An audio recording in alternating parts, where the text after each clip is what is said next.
All right. Hey, Gateway students, episode 8. We're here post-camp. Post-camp. Going to do a little bit of camp reflections. When this comes out, camp had probably already been done for maybe 1 or 2 weeks. And kind of just where we're at right now is just we want to reflect on what God did at camp, and then also talking through like how do we take the experience that we've had at camp and like take it to our real life, because camp is not real life. As much as fun as that would be, it's hard to like live a life at the camp level. And so that's what we're kind of get into today. So Noah, you were at camp. I was not, because I was having a baby. Yep. Congratulations, Father Thank you. Isaiah. Yes. Yep. Yes. That is my name now. Father Isaiah. Yeah. But not in like the Catholic way. Shout out the Catholics. Okay. How are you recovering from camp? Like, who's more tired, do you think, you or me? Different reasons. Yeah. I think mentally, you're probably a lot more tired. Yes. Physically, I'm a lot more tired. Because after camp, I had enough time to recoup, but then we had our camp celebration last night. Yeah. Which was really cool. A lot of people showed up for that, but we had a party afterward at Altitude, which is the trampoline park. I'm not as young as I think I am. And I'm not as conditioned as I used to be. Yeah. Yeah, I'm not as conditioned as I used to be. So playing dodgeball and running around and flipping, and I'm in pain. After camp, I was somewhat in pain, but I had recovered, and now I'm back to recovering. So, okay. Yeah. Well, Spain without the S is where you were located. Yes. Spain. Yes. Pain. All right. So enough about pain. Get over it. Okay. So camp, like, let's just, from your perspective, like you were more behind the scenes this year than ever before. We went to a different campground. So it was produced by a different organization than us. So there was a little less of us in it, which gave us a little bit more time with the students and all that. So what are some highlights? Maybe some of the goofy things first, because we always love to hear goofy camp stories. Yeah. So what are some highlights for you? Well, the thing with Gateways, summer camps, it used to be winter camps, has kind of just always been the peak of like a year Gateway for students. Like, that is the thing we look forward to every year. Like, it is really just everybody's so on fire for God. And of course, like, we're setting them up throughout the year, but it is a mountaintop experience for any camp that you go to. Yeah. That's what we're talking about today is how do we carry that on throughout the year, not just at camp. But so I was excited for it. Obviously it's been different with me getting more of a behind the scenes look on things. It was a little weird because, when I first joined staff, I still thought that we were going to be planning our own camp. And so I was really excited because I grew up doing our camp for like 10 years. And so now that I was like, oh, I really get to have a say. Like, I want to do this. I think this would be a good idea, blah, blah, blah. No. Yeah. Like, where I don't really have much input at all. And so, except for just like little admin work, who's in this cabin, who's on this team. So it wasn't the same experience that I thought I was going to have, but I still had a blast at camp regardless of, the different planning process that I thought I was going to have. But my favorite part is I got to lead 10th and 11th grade boys. And you can just saying that, you know the kind of group that's going to be. Yeah. And my favorite is like, that was me. Like, that was me in 10th and 11th grade, their energy, the goofiness, the knuckleheadism, as we'll call it.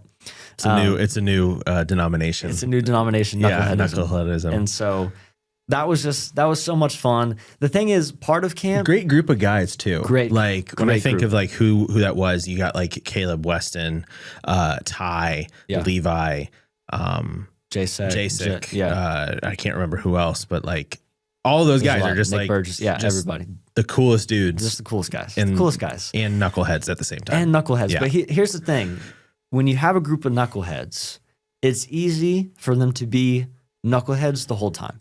When you just get a group of guys like that together, everybody's feeding off that knucklehead energy. But when you set up the tone for those guys in the beginning of like, hey, I want to have fun. There's this camp. I want to have fun. I want to goof off, get into some shenanigans. But like when it's time to be intentional, like let's take that time seriously, especially as guys. Like it's such a special time. We're not really doing that often. And so we're in an environment we are experiencing these camp highs and experiencing God in these different ways that are at least maybe a little bit more intense maybe than what they're used to. It's like, well, let's lean into that time. And our guys did great. Yeah. We held a small group for that. And that was like, honestly, that was probably one of the best small groups I've ever been like a part of. Cool. Got to experience. So those guys took on that challenge and we had a good time, and we just got to talk about God. Yeah, you mentioned like the setup, like when you talked about like how camp is definitely like a pinnacle moment, a mountaintop experience, all that. Like we have retreats and we have a different kind of events that like serve as those, and they're really important. But you talked about like building up to that. So you were in residency literally the whole school year. Like you end next week. So that's crazy to say, but you're done with residency next week. So you've seen the whole year cycle of student ministry. What are some aspects that you feel like built up to the camp moment, like to where your guys were ready to have maybe the deeper conversations and the fun, but also those kind of deeper talks? Great question. I know you and I had talked about maybe like midway through the school year of us trying to reevaluate the guy small groups, because it's just, especially with our 6th grade boys, just the middle school boys, it's so hard to get them to really be intentional at that time, especially you have them sit through, a whole like hour long, service overall. So that they're antsy. They want to go have fun. They want to go goof off. So to bring them now into like 30 minutes of deep conversation. Hey, what did you learn? This is what you're getting. I don't know. And it's like, it's just part of the age. Like, and we're still trying to develop them spiritually and stuff like that. But that's still just a thing you face with middle school boys. But anyways, on a Wednesday night, just with how we set it, how we have it set up right now, is we get like maybe 15 minutes really before service starts. People are in the courtyard, they're throwing the football, whatever. But that's like 15 minutes of culture building. Then you have the worship and message where people are collectively there for the same goal, to praise God and to learn more about, and to grow in their faith. And then you have small groups, which is they're still talking about that. But then for the guys, they're like kind of not. How much time do these kids actually get to build culture, and actually build friendships and relationships with each other? Because when we go into those like middle school small groups, I think a big part of it is those guys haven't developed a deep enough relationship with each other to have that accountability and go, no, let's take this seriously.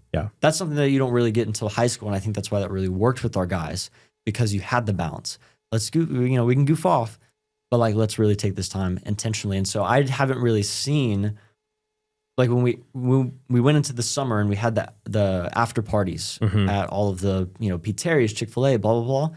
That is when I saw the most culture building was at a restaurant after. And especially with me, with the students, because that's the time that I actually got to go mingle with everybody and talk and build those relationships. And so I think having those leading up to camp was so important and so just beneficial and impactful to how the groups and the students were at camp. Well, and I think it's also the intentionality of the time that you do have, whether if it's like, you've given a kid a car, like a ride home after service or after a football game or whatever, or you just have like those moments and it's like, okay, hey, like what's really going on? And like the thing is like, I think the church has, not Gateway necessarily, but just like the church in general around like Gen Z has treated it like, oh, they're still kids. Whereas like they're taught or they're treated like adults everywhere else. And so it's like adding that level of accountability of like, hey, no, we're going to have the harder conversation or we're going to talk about things that matter. I think that's huge. And it's like taking every single moment that we have. And so shout out Lee for kind of setting you up to have good small group time and that time at camp, because he's been with them the whole year. And so, what else like stuck out to you with the camp experience? Like, what about the leaders? Like, how did that like go down? Like, you're leading the leaders, you're also one of the leaders. So like, what was your experience in that? That was really cool for me because I know one of my goals kind of through my residency was to get to a spot where I was leading leaders. And just pretty much everything from check-in to check-out. I just felt like I had a just great group, like just great team behind me, even with check-in volunteers that didn't go to camp as leaders, but just that really helped kind of set up that whole space from the beginning. But our small group leaders, I was just very impressed, especially with our girl small group leaders, only because I hadn't seen them.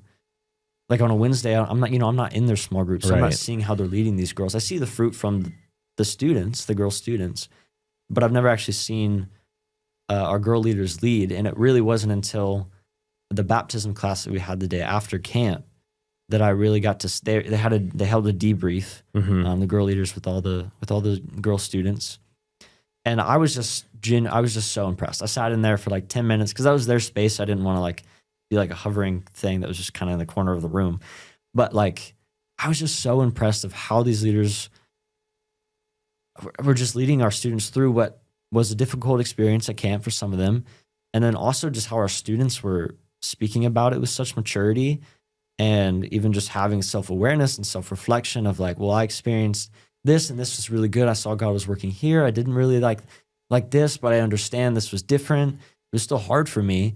And then you had the leaders coming in like, oh, that's like great that you said that. Keep leaning into that here. And they'd back it up with verse. And I was just so impressed. Yeah. I was just so impressed. So very grateful for our student leaders. Yeah, me too. Just heading into the school year, I think another thing that comes up is like, okay, camp, cool. School year coming up. How do we take that experience and take it on to what's next? So I think this is a good break point in us to get into a little bit of like, how do we keep the camp fire alive, so to speak, in episode 9. So yeah. Cool. All right, Gateway students, check out the next episode. Episode 9, we're talking about how to take the spiritual high that you might be feeling from camp and apply it to your life. Make it practical, make it real.